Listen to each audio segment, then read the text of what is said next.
আসসালামু আলাইকুম সুপ্রিয় দর্শক, সবাই কেমন আছেন? আশা করি সবাই ভালো আছেন। বাংলাদেশ ডিজিটাল টিভির পক্ষ থেকে সবাইকে জানাচ্ছি আন্তরিক ভালোবাসা এবং শুভেচ্ছা। সুপ্রিয় দর্শক, দেখতেই পাচ্ছেন লাল শাক, মূলা ইত্যাদি অনেক সবজির চাষ কিন্তু এখানে হয়েছে।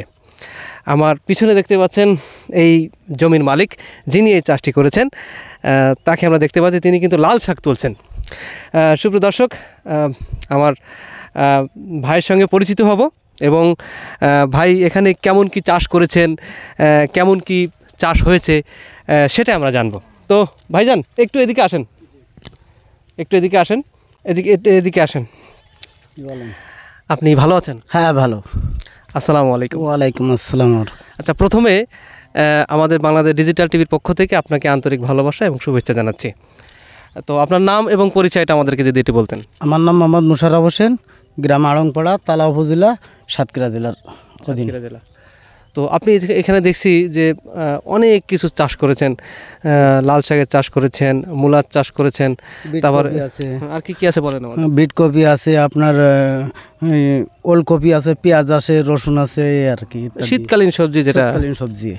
তো এই যে চাষ আপনি করলেন, এখানে অনেক সবজির চাষ করেছেন, তো এটা কিভাবে শুরু করলেন বা কেমনে কি করলেন যদি আমাদেরকে একটু প্রথমে বলতেন। এই প্রথম জমি চাষ করেছি, সার ফসফেট দিয়েছি, ফসফেট, ইউরিয়া, পটাশ ইত্যাদি ইত্যাদি দিয়ে আমি বীজ বপন করছি। বীজ বপনের পরে এই আপনার লাল শাক প্রথম উঠাচ্ছি এবং বাজারজাত করছি। এই আজকে প্রথম উঠাচ্ছেন লাল শাক? না, এই গত 4 দিন উঠাইছি, আজকে 5ম দিন। কেমন দাম পেয়েছেন লাল শাকের? মোটামুটি ভালো। মোটামুটি ভালো। কত করে বিক্রি করছেন? এটা কি কেজি ধরনের বিক্রি হয় নাকি আটি ধরনের? আমাদের স্থানীয় বাজারে আমরা 10 টাকা আটিতে বিক্রি করি। 10 টাকা আটি। আর কি কি বিক্রি করেছেন এখান থেকে? এখান থেকে আপাতত আর এখনও কিছু বিক্রি করিনি। এবার মূলো উঠবে, মূলো বিক্রি করব, তারপর বিট কপি উঠবে, ওলকপি উঠবে। আচ্ছা, সব কিছু মিলায়া, সব কিছু তো এখন রোপণ করা শেষ, সব কিছু মিলায়া এই পর্যন্ত আপনার কেমন খরচ এসে দাঁড়াইছে এখানে? আমার বেশি খরচ হয়নি, মোট মনে করেন 2000-2500 টাকা মতন খরচ করছি। জমির পরিমাণ আপনার 4 কাঠা। 4 কাঠা। 2500 টাকা মতন খরচ করছি। আমি লাল শাক বিক্রি করেছি এই পর্যন্ত 2000 টাকার মতন বিক্রি করেছি। আর কোনো কিছু এখনও আর কি বিক্রি করিনি। এখনো তো অনেক সবজি বাকি আছে, মূলা রয়েছে, বিট কপি রয়েছে, সবজি তো সামনেই আর কি তোলেনি নাই। না, তোলেনি। তো এই যে চাষ আপনি করেছেন, যে এটা আপনি দেখালেন, আপনার আয়টা দেখালেন, তাতে করে আপনার আসল টাকা কিন্তু লাল শাক বিক্রি করে কিন্তু উঠে গেছে। হ্যাঁ, লাল শাক বিক্রি করে আমার আসল টাকা উঠছে এবং অন্যান্য ফসল যা আছে তাতে আমার লাভবান হবে ইনশাল্লাহ। এবার যা হবে সেটাই আপনার লাভবান হবে। বাজার একটু কম, তবুও মোটা আশানুরূপ আমি পাচ্ছি আর কি। স্থানীয় বাজারে বিক্রি করি, কিছু লাভ আছে। বর্তমান মূলার কেজি কত চলছে এখন? মূলার কেজি আপনার স্থানীয় বাজারে 20 টাকা এবং পাইকারিতে আপনার 10 টাকা 12 টাকাই আর কি, এরকম। এই যে কৃষিকাজ করছেন, কৃষিকাজে অনেক স্বাবলম্বী হচ্ছে সবাই, আপনি কেমন স্বাবলম্বী হচ্ছেন কৃষিকাজ করে? আমি আলহামদুলিল্লাহ, যাই হোক আল্লাহ আপনাদের দোয়ায় মোটামুটি ভালো আছি আর। ভালো আছেন।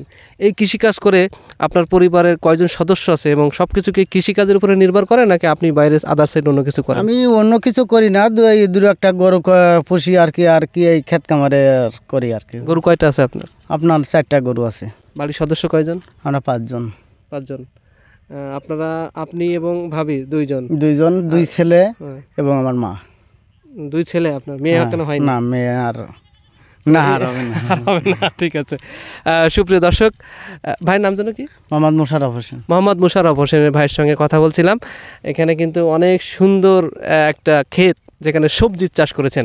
আসলে বিষয়টা দেখলেই কিন্তু অসাধারণ লাগে, অনেক সুন্দর। এখানে পরিবেশটা অনেক সুন্দর করেছেন ভাইজান। তো সুপ্রিয় দর্শক, যার একটু জমি আছে অবশ্যই আপনারা সবাই এরকম সুন্দর, এখন শীতকালীন কিন্তু অনেক সবজি, লাল শাক, পালন শাক, তারপরে মূলা, বিট কপি, ওলকপি, ফুলকপি, বিভিন্ন সবজি আছে, তাই নাকি ভাই? হ্যাঁ। বিভিন্ন সবজি, এগুলো চাষ আপনারা সবাই করবেন, যার যেটুকু জমি আছে। চাষ করলে আমাদের এই বাংলাদেশটা কিন্তু কৃষি নির্ভর দেশ এবং কৃষিতে আমরা সবাই নির্ভরশীল।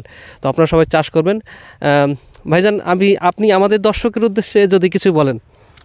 আমি বলবো, কখনো আশা ছাড়তে নাই। যার যতটুকু জমি আছে সেই জমিতে যদি নিজের ইচ্ছা অনুযায়ী ফসল ফলান, আমার মতো মনে হয় স্বাবলম্বী হবেন সবাই। আমি মোটামুটি ভালো আছি আর কি। তো আপনাকে অসংখ্য ধন্যবাদ। আপনি ভালো থাকবেন এবং সুস্থ থাকবেন, আমাদের জন্য দোয়া করবেন, আমিও আপনাদের জন্য দোয়া করি। আলহামদুলিল্লাহ। ভালো থাকবেন। হ্যাঁ। আসসালামু আলাইকুম। ওয়ালাইকুম আসসালাম রহমতুল্লাহ বারাকাতু।